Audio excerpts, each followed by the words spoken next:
What's up, you guys? My name is Justin. This is Forever Self-Employed. In today's video, we're going to be looking at Grant Cardone selling a vehicle, and we're going to be breaking down the sales footage. I'm going to be letting you guys know some things that I would do differently. So essentially, Grant Cardone is on a TV show that's called Undercover Billionaire, and the premise of the TV show is Grant Cardone is taken from where he's at. He's put in an unknown location. He's given 3 items. One is a $100 bill. One is a cell phone, and last, he's given a vehicle. He can't use his name in order to achieve his ultimate goal, which is to turn that $100 bill into a 7-figure business within 90 days. So essentially, the first episode, Grant tries to leverage the car that he got for free, and he tries to sell it. So we're going to be taking a look at him talking with customers as well as him ultimately selling it. And I'm going to be letting you guys know what I would do different. As you guys know, we do a bunch of selling videos here on the channel, live sales recaps, from me flipping vehicles. So I'm just going to go through things that I would do differently. But we're going to take a look at this first scene. So the first scene is Grant talking to a friend that he has made. This guy owns an RV park, and he's basically letting him sleep in one of the RVs in the RV park. Grant notices that there's a brand new Jeep for sale. So Grant does a really good job negotiating, helping this guy to sell the Jeep in order to leverage the sale on his Suburban. So let's go ahead and take a look at the first clip here. But you got to let me figure out ways to pay you back. What year's the Jeep? Jeep's 2019. What do you want for it? I'll sell it for what I have into it, really. Can I sell it for you? Yeah, okay. Liquidate. So can I put my number on the Jeep? Have people call me and I can handle the calls? Sure. I just want to be the middle guy. That's fine. Show it, demo it, get somebody interested, get them hooked in. Once they're ready, I'll bring them to you. You close the deal. I don't want anything. Okay. I won't put more than like 10 miles a day on it. That's fine. Okay. Urgent. Must sell. Call 790. My goal is to get 2,000 for the Suburban, but I'm going to ask for more than I expect to see if anybody bites.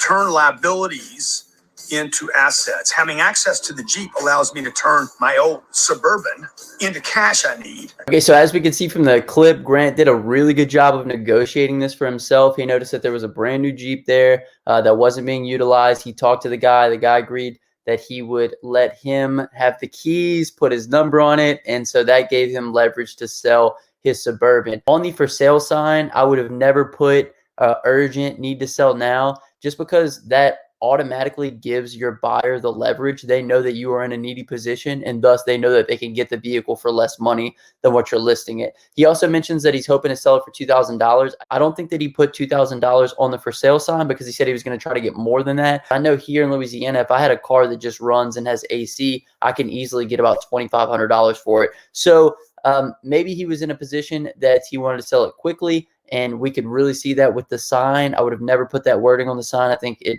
automatically puts him in a weak position whenever he does receive calls. The next clips we're going to take a look at are some of the calls that Grant got on the vehicle, and we're going to kind of see if there was anything there that we might be able to do differently in order to get a better result. Hey, hold on one second. Hold on one second. I got to take this call. Okay, call me back. This is Lewis. Lewis, I'm looking at your Suburban. What are you asking for? 3,800. I'm not hung up on the price. Who am I speaking with? My name's Steve. Steve, somebody's looking for a vehicle, so let me call them and see if they're interested. Yeah. You know. Hey, Steve, I need to sell that immediately. Price won't get in the way of us doing business. Okay, sounds good. Thanks. Bye. Okay, so Grant did a couple things within this negotiation. Obviously, he asked for $3,800. That's way more than what he's probably going to get on the Suburban, but I like that he did that. He then prefaced by saying that he needed to get it sold as soon as possible, which then takes his leverage away again. And then he also references at the end of the call, the money is not going to get in the way of them doing the deal, saying, hey, I have a lot of room to negotiate in this. Not really anything to critique here. I wouldn't have said I'm in a huge hurry to sell it. However, Grant is in a time crunch here. He only has 90 days to build a 7-figure business. So obviously he needs capital as soon as possible. Let's see how this strategy kind of plays out for Grant over the next couple clips. This is Lewis. Hey, Lewis, I think you're Suburban? Yes, sir. 1999 Suburban, 220,000 miles. There is some kind of glitch in the air conditioning heater, but that doesn't matter to me. Yeah, when you say a glitch in the heater, what exactly do you mean? Sometimes it works, sometimes it don't. I'm not a heater guy. I don't know anything about that. Gotcha. The price for it? $2,500. Yeah, I mean, I don't know, man. I think I've seen others on the market between, like 15 and 2 grand. Okay. All right, my friend. Good talking to you. Thank you. Damn, I might need to lower the price on this beast. All right, so look, I need money right now. I need to sell this truck. That asset is my liability. I need the cash. All right, so in the next one, we see him kind of lower his price. So it seemed like he started out at $3,800. He then lowered it to $2,500. One of the things that I do like what Grant did with this is he didn't put a price on the sign, so that way he could kind of price it according to the market. So he's kind of giving out prices and seeing what's coming back. So I really like that he did that. I think that's very valuable. The only reason why I would never do that on one of my cars is because I don't want to field a bunch of calls from people who are assuming that the price is going to be much lower than what it is. The next thing that I did not like within that call was he goes, there is some glitch with the AC and the heater, but that doesn't matter to me. Maybe the AC and the heater doesn't work from time to time, but I just feel like maybe he could have done a little bit better job of phrasing that, kind of lighten the blow a little bit, rather than saying, oh, there is some glitch and it doesn't work from time to time, but that's not my problem, essentially. So we then hear the guy at the end of the conversation go, that is a bit much. I've seen these priced between $2,000 and $1,500. And instead of Grant trying to facilitate maybe a meeting with the guy in order to show the vehicle and get an offer from him, or asking him, well, then what kind of price were you thinking on it? The guy kind of saying that he was overpriced kind of threw Grant off a little bit. I would like to see him negotiate in that circumstance rather than just going ahead and getting off the phone. Because as you guys saw at the end there, he did say that he really needs the money. He's trying to get his family out there, and also he's trying to build a 7-figure business with only a $100 bill. So let's see what happens next. This Lewis. Hey, Lewis. My name's James. James, how you doing? I'm good, brother. Just driving by. I saw the Suburban you got for sale car. Are you out there right now? I'm out there right now. Yeah, why don't I come see you? All right, how far are you? I'm 3 minutes. All right, perfect. Coming to you right now. I need to win bad. I got to sell the Suburban. I need to turn the liability into an asset. I need some cash, and I haven't had a lot of interest, so I cannot blow this deal. So right off the bat, I'm not sure if he did the voiceover after. They're probably trying to build suspense. But as you guys can see, Grant is in a very needy place, and he's in a very needy mindset in this particular circumstance. He needs the money now, and that is the opposite position that we want to come from whenever we are trying to sell something and get money for it.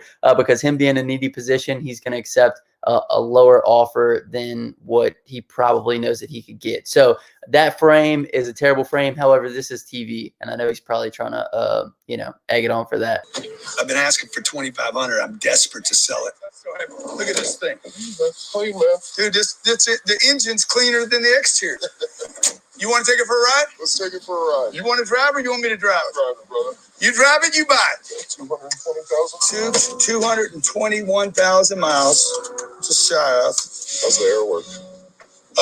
It's spotty. Spotty. Okay, now it's working today. Got a big dent up in the front corner over here. Do you show me somebody 21 years old don't have a couple of No, dents? I got a dent on top of my head. I got a couple too, brother, but right, it don't make me worse.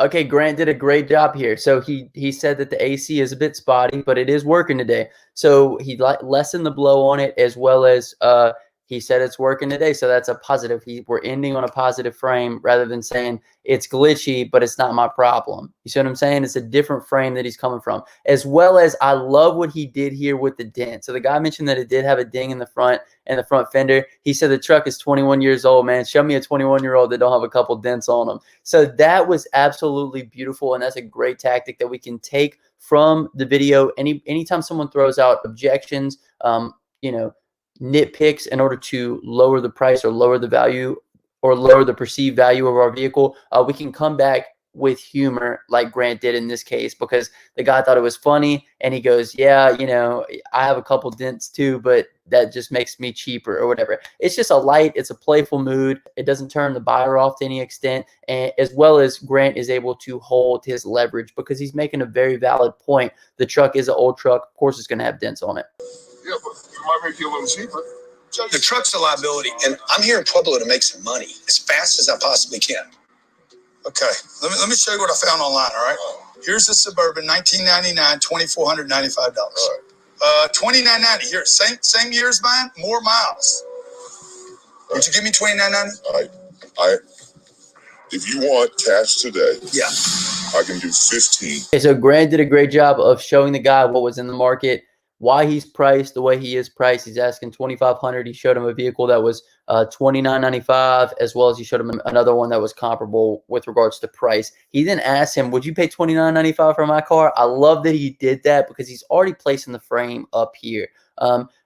Anybody who's going to come take a look at a car is going to try to hit you as low as possible. So for him to place the frame of, hey, same year, same mileage, same body style, $2,995, we know that Grant's cool with $2,000, but he's got this $900 buffer here. So then the guy hits him at 15 right before the little commercial break. So we know that he's a low baller. If Grant was in any other position, I'm sure he would not have taken the deal. But he did mention before that the truck is a liability, and he's absolutely correct. That thing could break down at any point and he would lose his money. So let's see how Grant handles the rest of the negotiation. What you got? If you want cash today, Yeah. I can do 15. I'll give you 200 now. You hold it for me. I'll go get the rest. 15, dude. Come on, man. I need more than that, bro. That's what I got, brother. Could you squeeze me out for another 300 or 400? Huh? Deal? Deal? Deal?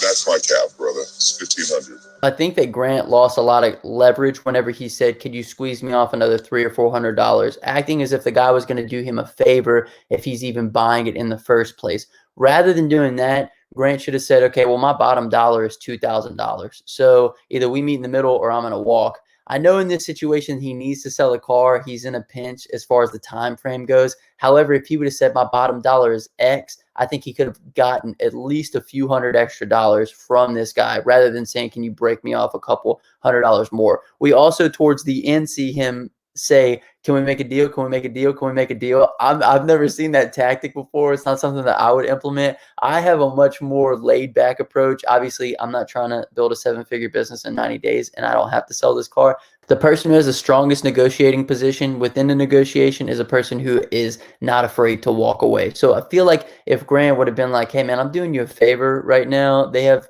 vehicles listed for five to $900 more than what I'm going to give you this one," I feel like he could have leveraged a few extra $100 out of him.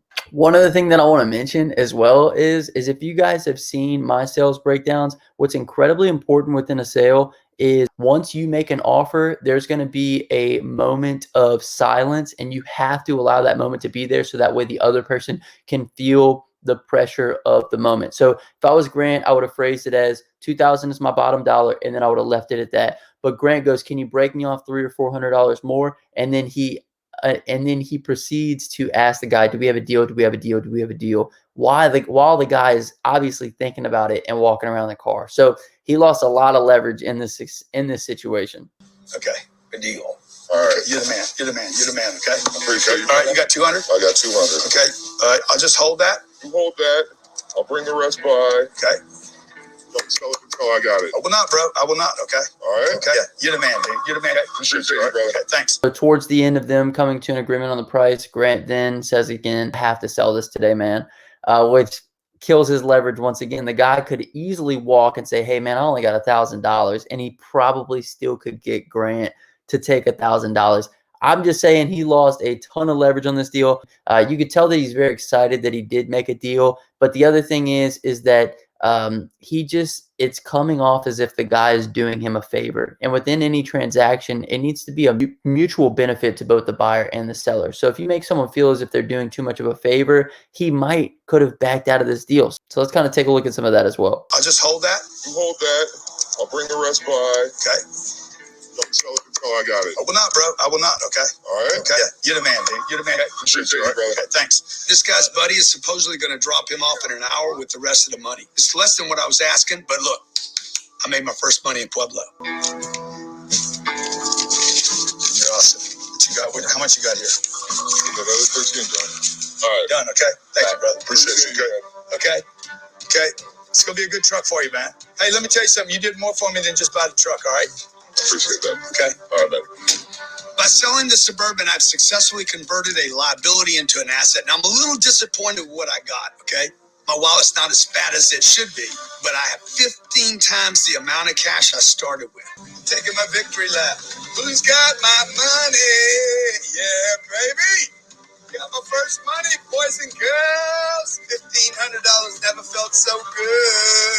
So I think there's a lot of things that we could take from what Grant did here. Obviously, if he was in a different situation, I'm positive he would have acted differently. However, he only had $100 at the time. He was trying to get whatever money he could out of the car. So $1,500 multiplying what he had times 15 is a huge win for him. I think he did a great job with that. A couple of the cool things that we could take away from it is he didn't set a price on it, so that way he could judge based on who was calling what the market was for the vehicle. He also started the price really high, which gave him a lot of leverage towards the end. However, he was in a situation where he needed money, and as you guys could see from the video, when a seller is that motivated, you are at a disadvantage within the negotiation. So anytime you're selling something, as long as you can be okay with not selling it, you will make more money on the deal. So that's just something that we could take away from this. So big shout outs to Grant. He's actually from the same state as me. And I love this TV show. I recommend you guys go check it out. It is Undercover Billionaire on Discovery.